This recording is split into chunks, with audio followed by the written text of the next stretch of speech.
Okay class, good morning, and I am from Bhaurav Deva Saraswati Vidya Mandir, and now I would like to study today this group 16th element that is come under the P block elements. So basically the group 16th element, we can also say that this is a Chalcogens family. Chalcogens family means that in 16th group elements, all the elements are come under the Chalcogen family. So basically the Chalcogen is the other name of group 16th elements. So there are different types of elements in group 16. First one is oxygen, second is sulfur, selenium, tellurium and the polonium. So basically these are the elements which come under the group 16. But before discuss these individual elements, as we know that this polonium is radioactive element, so that's why we do not take much more important that this compound. So why? Because they are the behave as a radioactive elements. So basically we are talk rest of the elements: oxygen, sulfur, selenium and the tellurium. So now the atomic number of oxygen is 8, sulfur is 16, selenium is 14, tellurium is 52 and the polonium is 84. So these are the basic elements which come under the group 16th. Next, the general electronic valence shell configuration. So the electronic configuration, it means हम valence shell की बात करते हैं जब, तो हम last valence shell का electronic configuration find out करते हैं. तो हमने पढ़ा था इससे पहले प्रीवियस स्लाइड में कि जो नाइट्रोजन था उनका जो इलेक्ट्रॉनिक कॉन्फ़िगरेशन होता है दैट इज आपका NH2NP3 होता है. लेकिन यहाँ जो 16th ग्रुप एलिमेंट्स हैं आपके, उनका जो आपका नंबर होगा valence shell electronic configuration that is NH2NP4. So you can see that when we can take an example of oxygen, so you can write down the electronic configuration of oxygen in term of S and P orbitals. So what is the electronic configuration of oxygen is 1s2, 2s2 and 2p4. So now we can find out the last valence shell electronic configuration, that is your 2s2 and 2p4. Now come to the next, sulfur, 1s2, 2s2, 2p6, 3s2, 3p4. So when you move from top to bottom, you can give a same valence shell electronic configuration, that is ns2 and np4. So the element of group 16 has 6 electron in outermost shell. As we all know that कि अगर आपके 16th group elements की बात हो रही है तो उनके लास्ट शेल में 6 इलेक्ट्रॉन्स प्रेजेंट होते हैं. इस वजह से इनका जनरल इलेक्ट्रॉनिक कॉन्फ़िगरेशन जो है NS2NP4 होता है. नेक्स्ट देखिए, ऑक्सीजन जो है आपका, इसका एटॉमिक मास होता है 15.99 और जबकि इसका एटॉमिक नंबर आपका कितना होता है 8. ऐसे ही आपका सल्फर जिसका एटॉमिक मास आपका 32.0 है और एटॉमिक नंबर आपका 16 है.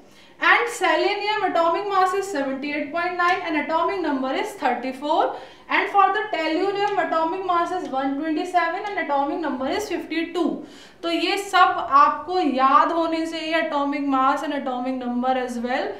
इसी से आप आइडेंटिफाई कर पाते हैं इनकी डिफरेंट प्रॉपर्टीज को. अब now come to the properties of 16th group element. So the first property is atomic and ionic radii. So what is atomic and ionic radii? Atomic and ionic radii, due to increase in number of shells, atomic and ionic radii increases from top to bottom in group because the size of oxygen atom is exceptionally small. ये क्या बताना चाह रहा है कि जब आप ऊपर से नीचे जाते हैं, when you move from top to bottom, तो आप क्या ऑब्जर्व करते हैं कि हर लेवल पे हर शेल नंबर ऑफ शेल्स बढ़ते जा रहे हैं at each level, at each step पर. तो जैसे ही आपके ऊपर से नीचे नंबर ऑफ शेल्स बढ़ रहे हैं तो इसका मतलब क्या है कि आपका जो फोर्स ऑफ अट्रैक्शन है वो क्या होता जा रहा है, कम होता जा रहा है और डिस्टेंस जो है बढ़ती जा रही है when you move from left to right. So as we already know that कि ionization energy, atomic, ionic radii, ये सब क्या होती जाती है, इंक्रीज होती जाती है जैसे ही आप ऊपर से नीचे जाते हैं. क्यों? Due to the increase in size. Next क्या है आपका property, that is ionization enthalpy. Ionization enthalpy में क्या है कि element of group 16 is lower than group 15। ये बहुत इंपॉर्टेंट पॉइंट है। क्यों? क्योंकि देखिए ये क्या बता रहा है कि जो ग्रुप 15 है उनकी आयोनाइजेशन एंथैल्पी जो है ज्यादा होती है एज कंपेयर टू द 16।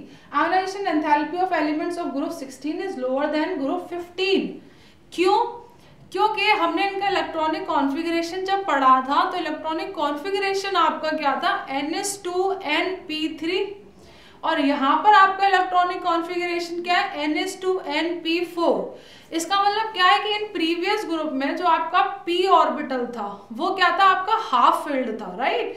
लेकिन जब आप 16th ग्रुप की बात कर रहे हैं तो आपका p ग्रुप जो है ना तो वो फुली फिल्ड है ना ही वो हाफ फिल्ड है, इसीलिए 15th ग्रुप क्या है, वो ज्यादा स्टेबल है as compare to 16th group element. तो जब वो ज्यादा स्टेबल है तो उसके लिए क्या चाहिए, ज्यादा अमाउंट ऑफ एनर्जी चाहिए होगी as compare to the 16th group element. So that's why ionization enthalpy is decreases down the group. क्यों? क्योंकि ionization enthalpy is directly proportional to size. जैसे जैसे साइज बढ़ता जाएगा वैसे वैसे आपकी आयोनाइजेशन एंथैल्पी क्या होना स्टार्ट हो जाएगी, डिक्रीज होना स्टार्ट हो जाएगी। अब आप पढ़ेंगे electron gain enthalpy. Basically electron gain enthalpy होता क्या है? इलेक्ट्रॉन गेन एंथैल्पी आपकी होती है कि किसी भी इलेक्ट्रॉन को गेन करने के लिए आपको कितनी अमाउंट ऑफ एनर्जी चाहिए होगी। तो oxygen has less electron gain enthalpy than sulphur because of small size of oxygen. Oxygen जो है आपका less negative gain enthalpy show करता है एज कंपेयर टू सल्फर। क्यों? क्योंकि इनका जो साइज होता है वो छोटा होता है, इसी वजह से ऑक्सीजन जो है less negative electron gain enthalpy show करेगा एज कंपेयर टू सल्फर। ऐसे ही सल्फर से पोलोनियम की तरफ जाते जाएंगे from top to bottom.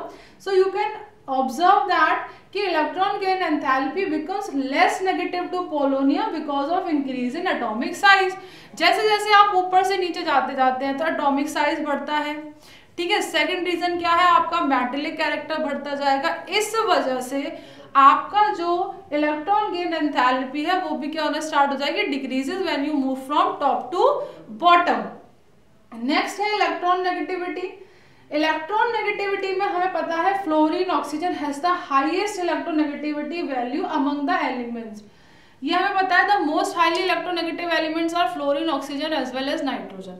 So these are the very highly electronegative. The in 16th group element में ऑक्सीजन क्या है, सबसे ज्यादा हाईली इलेक्ट्रोनेगेटिव एलिमेंट है। So with in the group electronegativity decreases with an increase in atomic number. जैसे जैसे आपके atomic number बढ़ते जाएंगे वैसे वैसे आपकी इलेक्ट्रॉन नेगेटिविटी डिक्रीज होती है। क्यों? क्योंकि आपका मेटेलिक कैरेक्टर जो है वो भी इंक्रीज होता जाता है जब आप ऊपर से नीचे जाते हैं, इसी वजह से आपकी इलेक्ट्रॉन नेगेटिविटी कम होती जाएगी। Why? Because increase in metallic character when you move from top to bottom.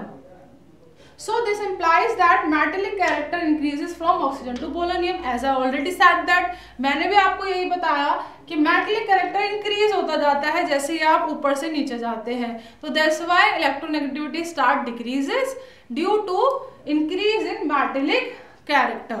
Next physical properties क्या है? Physical properties में basically हम इनकी states की बात करते हैं।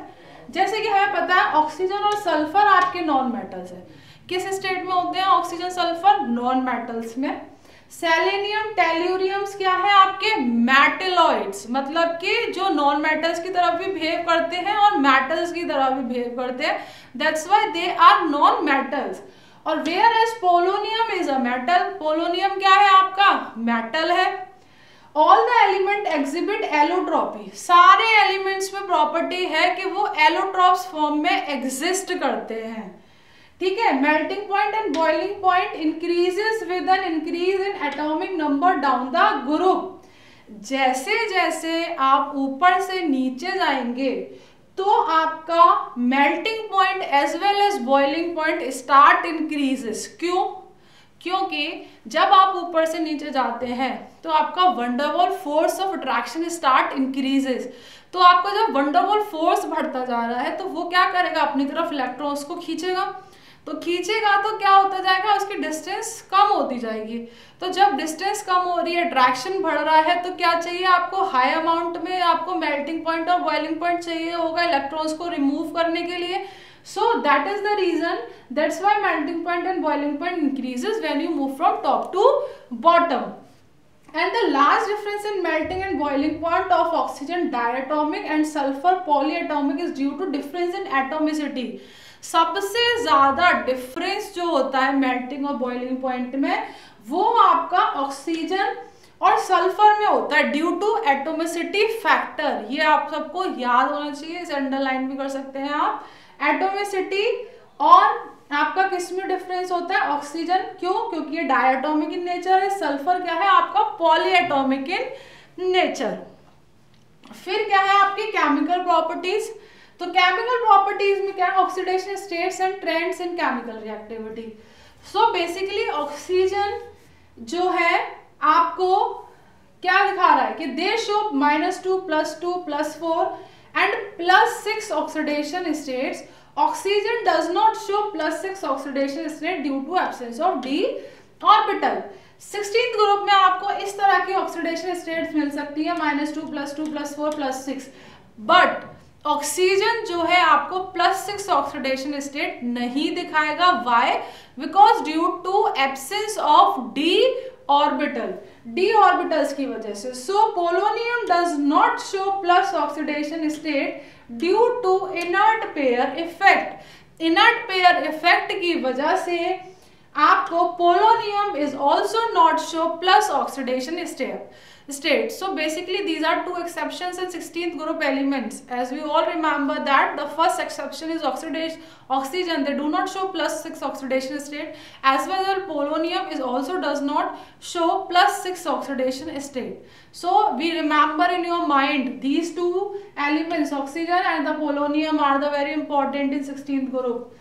The stability of -2 oxidation state decreases down the group due to increase in atomic size and decrease in electronegativity.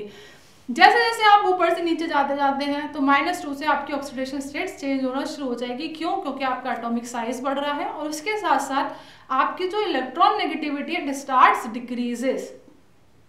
Oxygen show -2 oxidation state in general exception in OF2 and O2F2. So oxygen -2 oxidation किस में general accept show करता है, OF2 में या O2F2 में। So the stability of +6 oxidation state decreases and +4 oxidation increases due to inert pair effect. Anomalous behaviour of oxygen, क्या क्या anomalous behaviour oxygen की एग्जिस्ट करते हैं। Behaviour of oxygen is due to its small size and high electronegativity. किस वजह से ये anomalous behaviour आपका शो करता है, एक तो इसका स्मॉल साइज है, दूसरा क्या है हाईली इलेक्ट्रॉन नेगेटिव है। The absence of D orbital in oxygen limits it covalence to 4 and in practice really exist 2. On the other hand, in case if other elements of the group, the valence shell can be expanded and covalent आपकी कितनी exist कर जाएगी, up to 4. So these are the anomalous behavior. अब now come to the when your 16th group elements are react with hydrogen, so which kind of compounds are formed. So basically these are the 15th group elements जो कि hydrides के साथ बना के इस तरह के बनाते हैं, as we already discussed that. और रिएक्टिविटी विद ऑक्सीजन, ऑक्सीजन के साथ all group 15 element form try oxide. 15th group के एलिमेंट्स अगर ऑक्सीजन के साथ रिएक्ट करते हैं तो वो ट्राई ऑक्साइड्स बनाते हैं, जैसे कि M2O3, और पेंटा ऑक्साइड बनाएंगे M2O5. So acidic character of oxide decreases. Acidic character of oxide क्या हो जाएगा, डिक्रीज होगा when you move from top to bottom. और बेसिसिटी इंक्रीज हो जाएगी in down the group, basicity increase होती जाती है, एसिडिक ग्रुप आपका डिक्रीज होता जाता है। क्यों? क्योंकि जो साइज है नाइट्रोजन का वो बहुत ज्यादा स्मॉल है, ठीक, तो इसकी वजह से strong positive field in a very small area. इसकी वजह से क्या हो रहा है, पॉजिटिव जो आपका चार्ज है वो बहुत ज्यादा है एक छोटे से एरिया में ही। सो वो क्या करेगा, अपनी तरफ इलेक्ट्रॉन्स को अट्रैक्ट करेगा, किसके, वाटर OH बॉन्ड को, and release H positive ions easily. इसीलिए वो H पॉजिटिव आयंस को क्या करेगा, इजीली रिलीज कर देगा। लेकिन जब आप ऊपर से नीचे जाएंगे तो एटॉमिक साइज क्या होता है आपका, इंक्रीज होता जाएगा। इसकी वजह से आपका जो एसिडिक कैरेक्टर्स है ऑक्साइड्स का, it also started decreases and your basicity will be increases as you move from top to bottom. Next is reactivity towards halogen. Reactivity halogens के साथ साथ कैसी होती है आपकी? ये जो 15th एलिमेंट्स ग्रुप एलिमेंट है वो ट्राइहेलाइड्स पेंटाहेलाइड्स बनाते हैं sp3। these are the basic चीजें हैं जो हम 15th ग्रुप में पहले से पढ़ चुके हैं। अब देखिए 16th ग्रुप का बताती हूँ मैं आपको। जब दो ऑक्सीजन मॉलिक्यूल्स रिएक्ट करते हैं तो वो इस तरह का स्ट्रक्चर बनाएंगे, ठीक। तो हम जब दो बन रहे हैं तो हम उसको क्या बोलते हैं, डाई ऑक्सीजन। तो this is the structure when two oxygen atom combines and they form a dioxygen. Preparation कैसे होती है? It can be obtained in the laboratory by the following ways. बहुत सारे तरीके से आप बना सकते हैं। पहला क्या है, जब आप पोटेशियम क्लोराइड की रिएक्शन करा रहे हैं तो आपको क्या मिल रहा है, पोटेशियम क्लोराइड और 3 मॉलिक्यूल ऑफ ऑक्सीजन। सेकंड आपका थर्मल डिकम्पोजिशन है। इसमें जब आप अपना सिल्वर ऑक्साइड को रिएक्ट करा रहे हैं तो 4 molecule of silver and oxygen is release. Lead oxide के साथ करा रहे हैं तो 6 molecule of lead oxide and oxygen are release. So these are the basic preparations, so you can learn. Properties, dioxygen कैसी होती है आपकी, कलरलेस, ऑर्डरलेस, बहुत इंपॉर्टेंट है। सॉल्युबल इन वाटर है वो, and it is just sufficient for the vital support of marine and aquatic life, or it liquefies at 90 K and freezes at 55 degree K. It directly reacts with nearly all metals and non-metals and some noble gases. So these are all the basic uses. क्या क्या है, it's important in normal respiration process, combustion process, oxyetile, welding. These are the various uses of 16th group elements. So thank you. We will discuss in next class. Thanks.